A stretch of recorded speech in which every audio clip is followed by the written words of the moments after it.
Hello guys, this is your host Abhishek Singh, assistant professor at government college Banswara.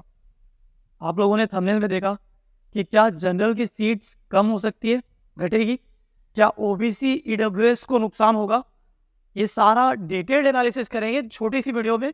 सो आप लोगों को पूरी वीडियो देखनी है ना।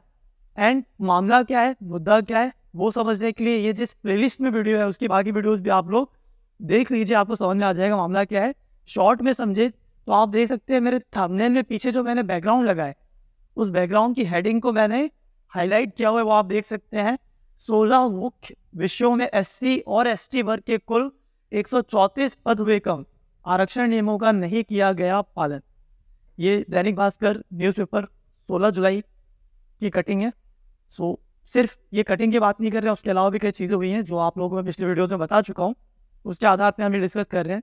तो क्या होगा अब अगर एससी एसटी अभ्यर्थियों को सीट्स बढ़ाई गई तो वो कहाँ से बढ़ेगी?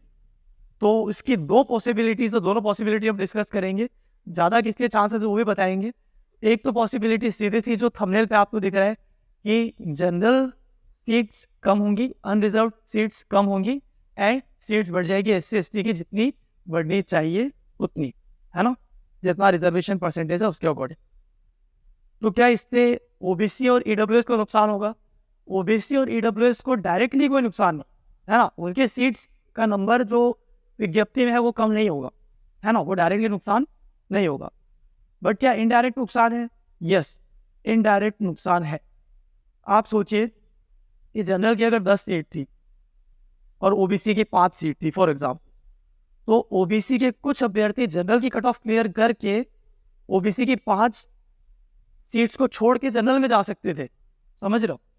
और अब अगर जनरल की सीट ही 5 रह गई है तो उसमें ज़्यादा ओबीसी और ईडब्ल्यूएस कैंडिडेट्स पेनिट्रेट नहीं कर पाएंगे। तो ओबीसी और ईडब्ल्यूएस के वो अभ्यर्थी जिनके मार्क्स कम हैं वो इस भर्ती से वंचित रह सकते हैं। तो आपको तैयारी बढ़ाने की आवश्यकता है ना। आपको घबराना नहीं है ना। आपको किसी भी तरीके की बात से घबराना नहीं है, आप तैयारी बढ़ाइए। आप इंटरव्यू का एक स्टेज बचा है, स्टेप बचा है, वो आप बहुत अच्छे से प्रिपेयर कीजिए, जिसके लिए आप मॉक इंटरव्यू दीजिए, जिसका लिंक डिस्क्रिप्शन ग्रुप में मैंने दे दिया है। आप व्हाट्सएप टेलीग्राम ग्रुप ज्वाइन कीजिए, वहाँ आपको सारी इन्फॉर्मेशन मिलेगी। तो क्या दूसरा तरीका क्या हो सकता है? दूसरा तरीका ये कि आप देखिए टोटल सीट्स कितनी कम बता रहे हैं, 134, 134, है ना, 134 टोटल सीट्स की कमी बता रहे हैं, है ना। तो टोटल भर्ती हमारी लगभग 2000 सीट्स की है। उन 2000 सीट्स के सामने 134 कोई बहुत बड़ा नंबर नहीं है। 134 इज अ बिग नंबर, वो भी असिस्टेंट प्रोफेसर जैसे एग्जाम के लिए। बट 2000 के सामने इतना बड़ा नंबर नहीं है। तो ये 134 सीट्स टोटल बढ़ा दी जाए, जिससे जनरल की सीट्स भी कम ना हो एंड एससी एसटी अभ्यर्थियों को भी उनका आरक्षण जो वो डिमांड कर रहे हैं, जो कोर्ट शायद कह सकता है, वो उन्हें मिल जाए। ये भी एक दूसरा तरीका है। हालांकि इस दूसरे तरीके के चांसेस थोड़े से कम है, ऐसा बहुत कम हुआ है या हुआ ही नहीं है। बट जनरल की सीट्स कम करके एससी एसटी बढ़ाना ये फिर भी हो जाता है, हो सकता है।